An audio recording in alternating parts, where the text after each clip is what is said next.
It's a big, noisy universe of stocks out there. Welcome to Goodbye or Goodbye.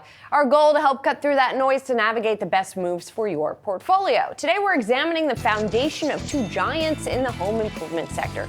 Joining me here to discuss, Brian Mulberry, Zacks Investment Management Client Portfolio Manager. Good to see you again. Thanks for coming back to Goodbye or Goodbye. Absolutely. And we're talking about the home improvement retail market specifically here. And let's start with the stock that you like, one that we just heard from, and that is Home Depot. The shares have done pretty well over the past year or so. So let's get to the reasons why you like it. First of all, there's what you call their integrated retail strategy that they deployed after COVID. What does that entail and how's it helping them? Well, what they really did is enhance their digital footprint. So it's increased a lot of web traffic from consumers, and the return on that investment is data.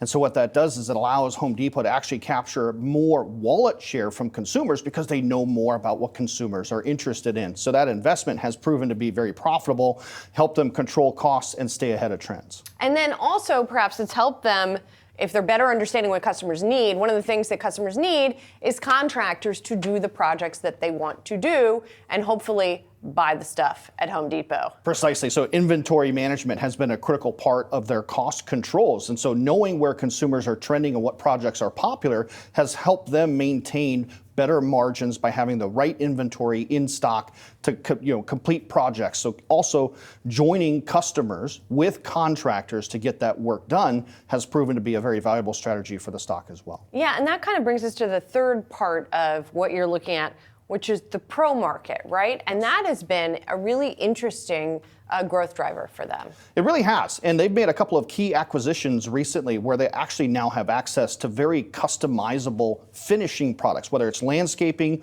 or interior design. They now have a wider selection of products that help contractors that not just get the nuts and bolts done, but also complete design. And that has increased margins and a backlog of projects now that shows durability in the earnings for the next couple of quarters. A quick step backwards here as we're talking about Home Depot, and we're going to get to your other one in just a second. There's really only one other big one, so but we don't want to give away.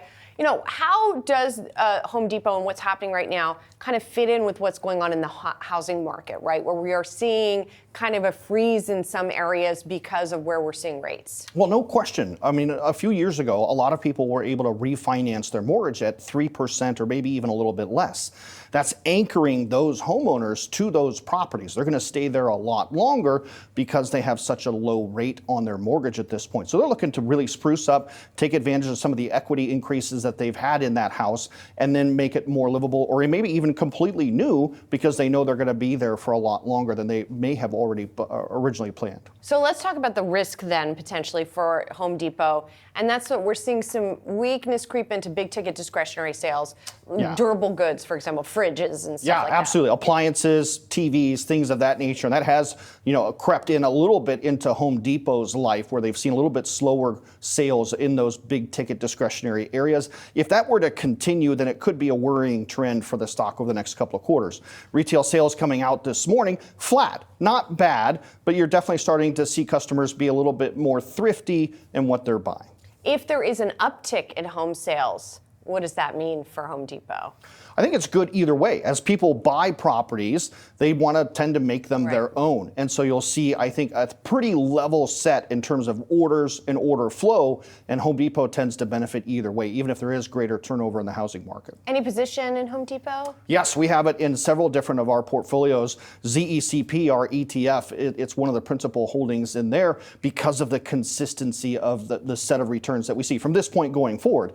Obviously, year to date, it's relatively flat, but what we're talking about is what are you buying now, and looking at the future price structures of this particular stock. Over the next 3 years, we see earnings growth in the mid-20s. We would expect the stock price to probably follow as well. All right, so let's get to the flip side of that, and that is Lowe's, for people who have not guessed. Of course, it's the big competitor here. Stock price looks pretty similar, but whereas that is a potential risk, why is it this pullback in discretionary spend more of a risk for Lowe's? Because it's already happening, and we'll see more in their earnings report next week when they come out. But we're already seeing in their sales estimate revisions, big ticket items are coming in much lower. So it's already a measurable change to the downside on Lowe's. And so we're seeing that change in behavior happen there. but it's been more durable to the good side for Home Depot. Interesting. And then as we see all of that happen, high margin items in particular are taking a hit. Yeah, absolutely. Those bigger appliances tend to carry a lot more profit per unit for them, but they're also having inventory control problems of their own, where their cost of inventory has not been as sharp as Home Depot's, and so they're losing margin even in some smaller items as well. And you also pointed out to us that they've been spending on their garden center. What do we expect on the seasonal side with the sales of those kinds of items? Yeah, so there's a bit of a lag because we had, really a late start to spring, and that has lagged sales from the garden center. There's been a big investment from Lowe's to make those garden centers larger with more options, and we're seeing a delayed start to the planting season as a result of weather patterns. Again, just an area of weakness on the balance sheet. Might not be durable or long-lasting, but it definitely is something that's showing up. Yeah, here in the Northeast, it's raining like every weekend. I wish it would stop. Okay, and then there's also the debt position of Lowe's versus Home Depot. Yeah, I mean, really what all this comes down to is if interest rates are going to be higher for longer, and they certainly are compared to what we were thinking early in the year with maybe as much as 4, 5, or 6 rate cuts, now only 1 or 2, the level of debt on the balance sheet for Lowe's has to now be serviced or repriced at a much higher interest rate. That's going to be an immediate headwind to their profitability going forward. So just puts them again down a peg immediately compared to the peer of Home Depot. And then quickly, one thing that could go right for Home Depot is that you could see them benefiting from that contractor Absolutely, demand. there's no question. Again, that same demand from homeowners to get projects done